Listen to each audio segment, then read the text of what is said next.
বলেছিলাম আমরা কিন্তু শুধু স্বৈরাচারের পতন নয়, কোনো ব্যক্তির পরিবর্তন নয়, আমরা ব্যবস্থার পরিবর্তন চাই, ফ্যাসিস্ট ব্যবস্থার সমূলে উৎপাটন আমরা চাই। তো সেটি আমাদের মূল উদ্দেশ্য, সেজন্য রাষ্ট্র কাঠামোর আমূল পরিবর্তন করা এবং গত রেজিমে, ফ্যাসিস্ট রেজিমে যে গণহত্যা, লুটপাট, দুর্নীতি রয়েছে তার সাথে যারা জড়িত তাদেরকে সাজা দেওয়ার ব্যবস্থা করা এবং অবশ্যই ফ্যাসিস্ট শেখ হাসিনাকে আমরা বাংলাদেশে ফিরিয়ে এনে গণহত্যার দায়ে দণ্ডিত করব এবং একটি সুষ্ঠু নিরপেক্ষ নির্বাচনের মাধ্যমে বাংলাদেশের গণতন্ত্রকে প্রতিষ্ঠা করা আমাদের এই অন্তর্বর্তী সরকারের প্রধান লক্ষ্যসমূহ। অবশ্যই ছাত্র জনতার প্রস্তাবিত সরকারই কিন্তু অন্তর্বর্তীকালীন সরকার গঠিত হয়েছে এবং আমরা বাংলাদেশের অভিজ্ঞ দক্ষ ব্যক্তিসমূহকে, নাগরিক সমাজের প্রতিনিধি সমূহকে কিন্তু এই প্যানেলে যুক্ত করেছি এবং এখানে নানান মতের মানুষ রয়েছে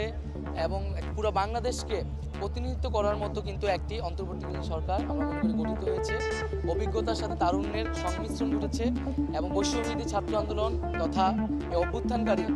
ছাত্ররা কিন্তু একই সাথে যেমন সরকারের প্রতিনিধিত্ব করবে, একই সাথে রাজপথে তাদের উপস্থিত থাকবে। উভয়ে মিলে আমরা এই বাংলাদেশকে একটি সুন্দর ভবিষ্যতের দিকে